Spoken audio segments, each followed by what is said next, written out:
Hi everyone, and welcome back to my channel.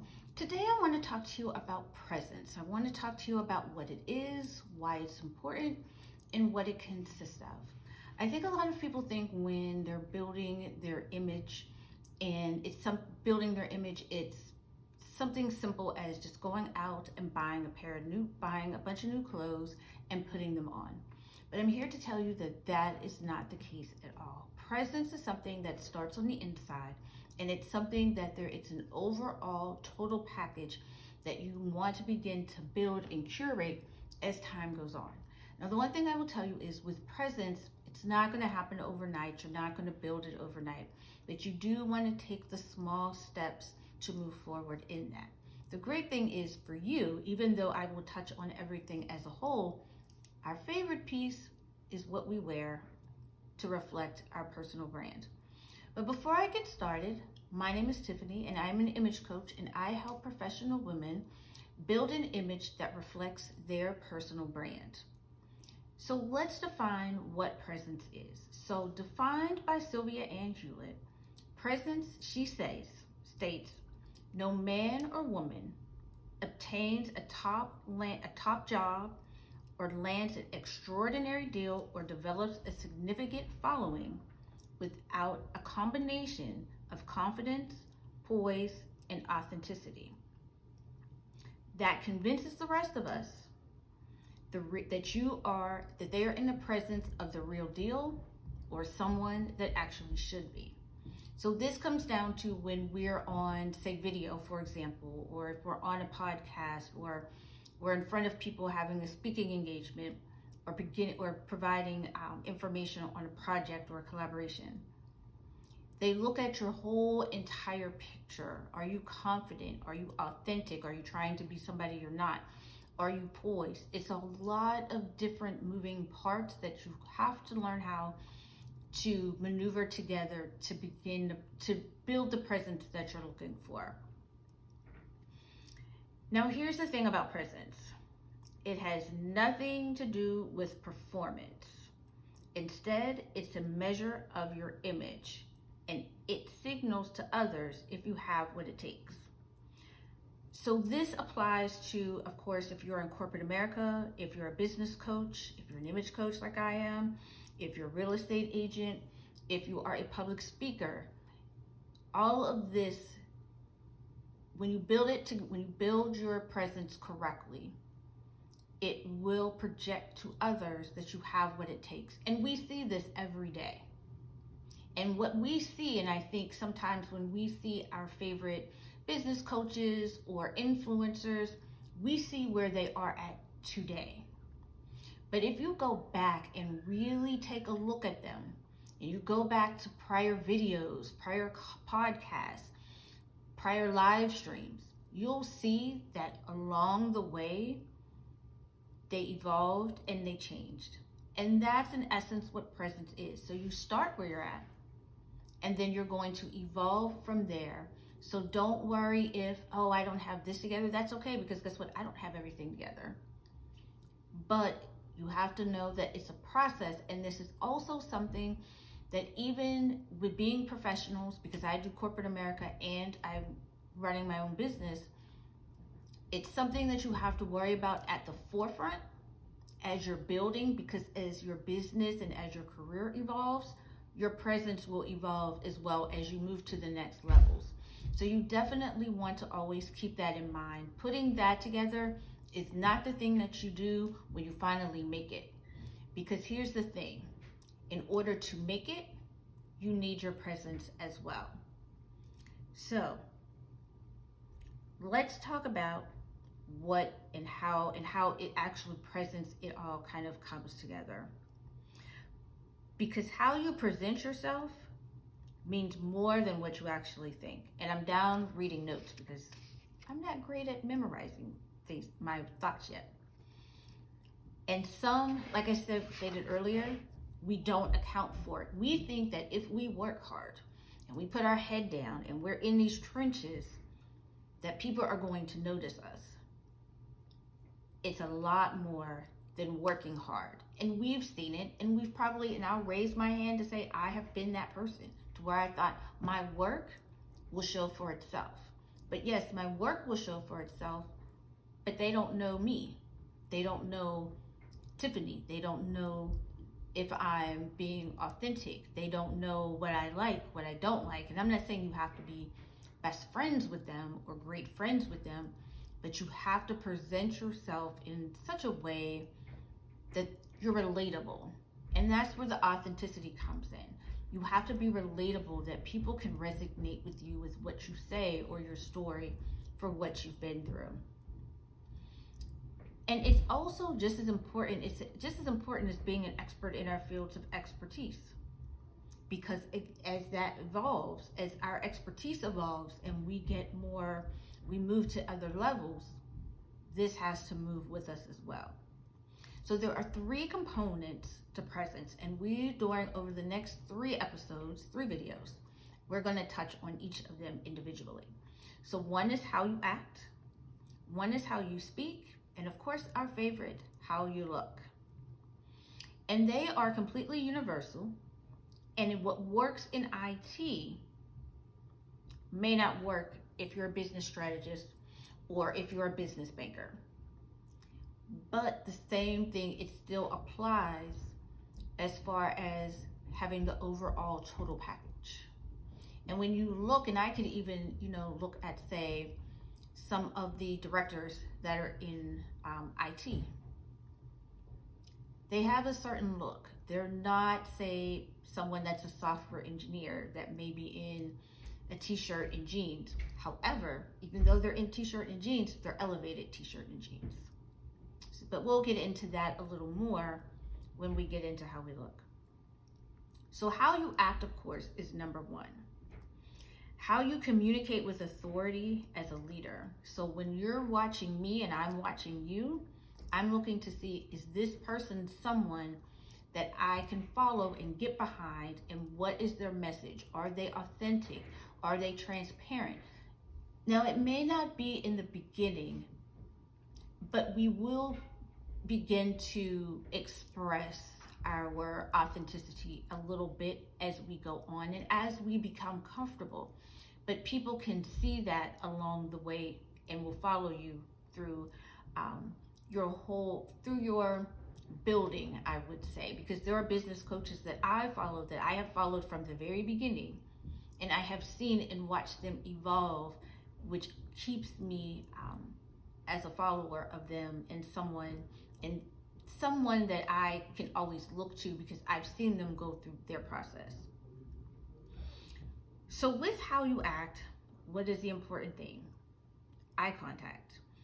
And it's important even on video and if you're in front of people. And even though I'm looking up and down, I'm learning how to manage looking up and looking down. It helps you with commanding your audience and grabbing their attention. When we look at them in the eyes, or when I'm looking here on my phone as I'm recording this, I'm looking at it as if I'm looking in your eyes so that I am talking just to you. Because something that I say or something that you might hear me say will resonate with you, and it'll be like, oh my gosh, she's talking to me. That is how eventually we want people to feel, and that's how we want them to see us. Even if we're in a room of 1 million people, eye contact helps with commanding attention and shows that you're a friendly person. Now, if you're like me, I'm not wild about looking into people's faces all the time and looking directly in the eyes. So one thing that I did that my mom taught me when I was young is find something, either look at their nose, if you can look at, say, if there's a clock, because we would be in church and we would in the choir stand and there was always a clock that sat on the wall in the back. So I would always look at the clock. So I didn't necessarily have to look at everybody in the audience, but I would kind of look up a little bit and look back, but still making it look like I'm actually looking to them in their face. It's weird, I know. And as you begin to become, and it's something that you will definitely have to become comfortable with. I'm still, even for me, even being on camera, I've slowly learned to become comfortable. Even in social settings, I was the person that was the wallflower, would go to networking events, would stand on the side, But I had to learn to break that. And one of the things to break that is your presence, because how people think of me as a wallflower may not be what I actually am. That I am a friendly person, that I am an engaging person, that I am a nice person, and I actually know what I'm talking about. But nobody knows that because they see me as shy, quiet. They may see you as insecure. But even with that, I always feel that even with being a wildflower quiet, you have to know when to be a introvert, which I am. I'm not a total extrovert, but I can be when I have to be. And that's what the issue is. You have to learn how to kind of be both when you have to be. And once you learn to be both, because I didn't know that there was a word, and I think it's called ambivert, I think. I have to check and see. That right there, it's when I'm being in my introverted state, I can be my introvert, but when I have to come out and be on, guess what? I can do that too. I can kind of move in and out between the two. Even when we're doing presentations, and I can even use this would be a perfect example as well. It's just me sitting here using my notes. So now I have to become comfortable with using my notes. So when I'm having eye contact with you, I'm looking more at the camera and engaging more with you here than engaging up and down. But again, that will be something that I will be able to work through as time goes on. So even though, and I'll touch on this now, appearance, because that's what we do here, even though your appearance is number 3, because first is how you act, how you speak, and then how you look. It is still just as critical as the other two. Why? Because it is the first impression and how people filter you. It is the number 1 hurdle you have to get over. So even though it's third, I think they're all very much equal. And so what I mean by that is first impressions matter, whether you're in person, whether you are sitting here like I am on video, talking to you on YouTube. First impressions matter. And that is how people filter you, because this is how and where people begin to say, she doesn't have it all together. It doesn't look right. Like, this is how you meet. And you want to have a good first impression, but you also want to be memorable as well. If you don't have this and begin to work on this, it can eliminate you from a lot of things. And here's an example of this. We're at work and you want this job. This position is open and you've been eyeing this position and you've been working really, really hard for this position. And you get the interview and you're sitting there, because I promise you, I have been in these situations on both sides. And you have on, say, maybe a pair of dress slacks and a t-shirt. We'll go very simple. Or you have on a skirt and a t-shirt. A really cute t-shirt, because that's what we wear these days. But the person that interviewed before you, as you're seeing them walk out the door, had on an entire suit.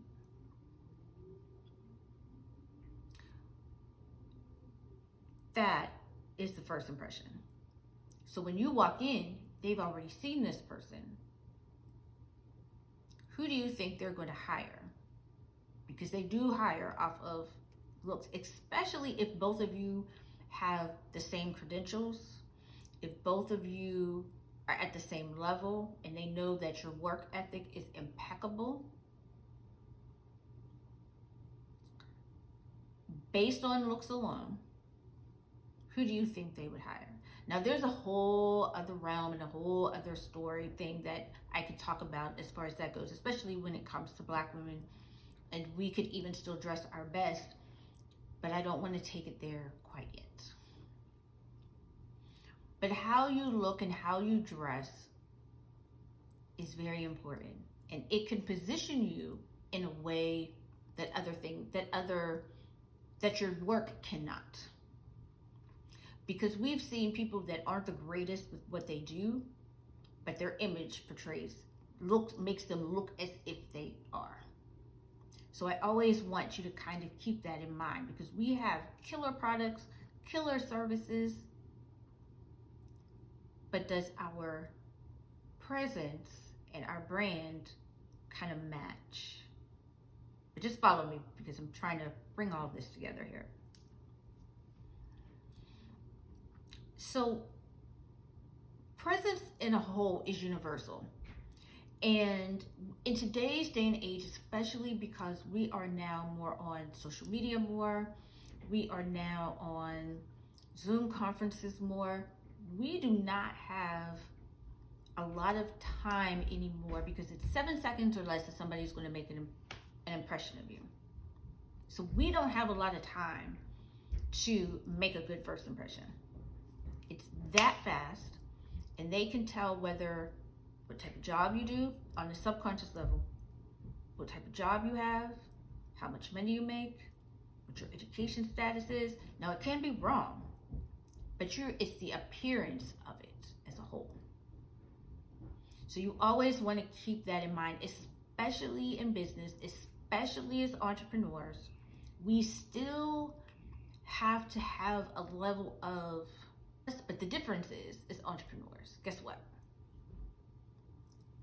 We don't have to really worry about somebody's dress code anymore, right? Now we can create our own dress code with this, but you still want it to be elevated, and you still want it to be professional, because at the end of the day, guess what? We are CEOs, we are principals, we are founders, we are leaders, and they all have a certain aesthetic and a certain look, but the difference is we get to experiment just a little bit more. So always kind of keep that in mind. But at the end of the day, you have to work on building your presence as a whole. And it does take time, but it will be worth it, because you just you want to be the entire and total package at the end of the day. And when we're building businesses, when we're building our careers in corporate America, we're out here building our businesses, or doing a combination of both. We want to be seen as a leader. And when you look at leaders and prominent women figures, they all have a look about them. Beyonce has a look. Former First Lady Michelle Obama has a look. Vice President Kamala Harris has a look. That is what they have. And when they walk into a room, that is what grabs our attention. They don't have to say anything. They just have to walk into a room, and they automatically grab your attention just by their presence, and just how they look, and what they have, and just on their image alone. And their image exudes this presence, which comes from also the inside, which is why I always say you have to start on the inside first before you can even begin to create or curate an image on the outside. And it's my job to help you with being seen as such. My job is to help you get over the first hurdle, because you have business coaches that can help you. You have different organizations that can help you. You have different leaders, different strategists that can help you. But my job and my purpose is to help you get over that first hurdle. So when you walk into a room, when you show up on a Zoom call, when you show up on Instagram, Facebook Lives, YouTube videos, speaking engagements, that people take you serious. Because when they take you serious, now they'll listen to you. So I hope you enjoyed today's episode. I was about to say episode because I'm thinking I'm recording a podcast. So I hope you enjoyed today's video. And if you did and like content such as this, be sure to like and subscribe to my channel, and stay healthy, stay safe, and I'll talk to you guys next week in the next video.